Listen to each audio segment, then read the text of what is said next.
Hello everyone, আমি সুমিতা। কেমন আছো তোমরা সবাই? সকাল সকাল আমরা পৌঁছে গেছিলাম হাওড়া স্টেশনের উদ্দেশ্যে।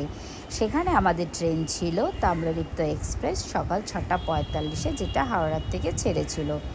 তারপরে আমরা পৌঁছাই সকাল 10:20-র মধ্যে দীঘায়। দীঘায় পৌঁছে সবার প্রথমে যেটা আমরা দর্শন করি সেটা হচ্ছে দীঘার জগন্নাথ মন্দির। তারপরে আমরা চলে যাই আমাদের হোটেলে। আমরা গিয়ে আমাদের হোটেলের লবিতে বসেছিলাম। আমার হাজব্যান্ড তখন রুমের যা যা প্রসিডিওর ছিল সেগুলো কমপ্লিট করছিল। রুমের প্রসিডিওর কমপ্লিট হয়ে যাওয়ার পর আমরা পৌঁছাই আমাদের রুমে পৌঁছানোর পর আমার ছেলে তো চলে গেল সুইমিং পুলে, কেন তার তো সুইমিং পুল ছাড়া কিছুই ভালো লাগে না। তার মধ্যে ছিল আবার তার বার্থডে সেলিব্রেশন, তাই তাকে তো কিছু বলাই যাচ্ছে না।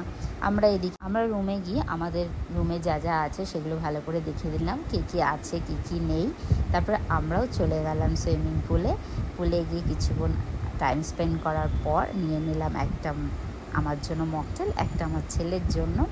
আমার ছেলে নিয়েছিল ব্লু লেগুন আর আমি নিয়েছিলাম লিচিটা বেশ স্পাইসি ছিল। ওরাই সাজেস্ট করেছিল যে নিতে পারেন, খুব ভালো লাগবে, বেশ ভালো তারপর আমরা নিয়ে নিলাম কিছু ফটো, কিছু ভিডিওস।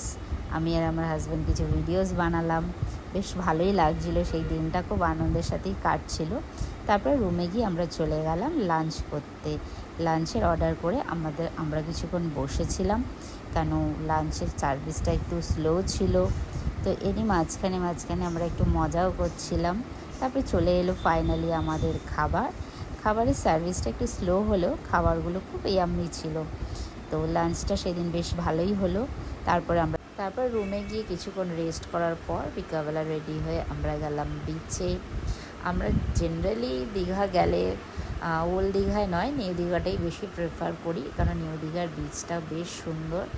ওখানে সারা সন্ধ্যেটাই আমরা কাটিয়েছিলাম। বেশ অনেকক্ষণ ধরে থাকার পর আমরা অনেক কিছু খাওয়া দাওয়াও করলাম। করে টোরে আমরা আবার গেছিলাম কিছু ফ্রাই আইটেম ওখানে দেখছিলাম, বাট আমার ওই সব ফ্রাইড আইটেম অতটা ভালো লাগে না, তাই আমরা আবার রাতে গেছিলাম বিরিয়ানি খেতে। এইবার দীঘায় গিয়ে দেখলাম যে অনেকগুলো বিরিয়ানির দোকান ওখানে হয়েছে, তার মধ্যে এই দোকানটাতে আমরা গেছিলাম। তারপরে আমরা আবার রাতে আমাদের রুমে ফিরে আসি।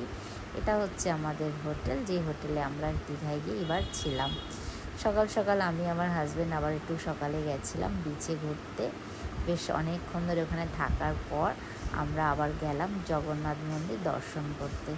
জগন্নাথ মন্দিরটা তো দেখার পর আর চোখ জোড়ানো যায় না, এতটাই সুন্দর বানানো হয়েছে। এক কথায় অনবদ্য দীঘার জগন্নাথ মন্দির। ওখান থেকে ফিরে এসে আমরা যাই আবার আমাদের ব্রেকফাস্ট করতে। ব্রেকফাস্টে তো এত অপশান যে খেতে খেতে পেট ভরে যাবে, কিন্তু মন ভরবে না।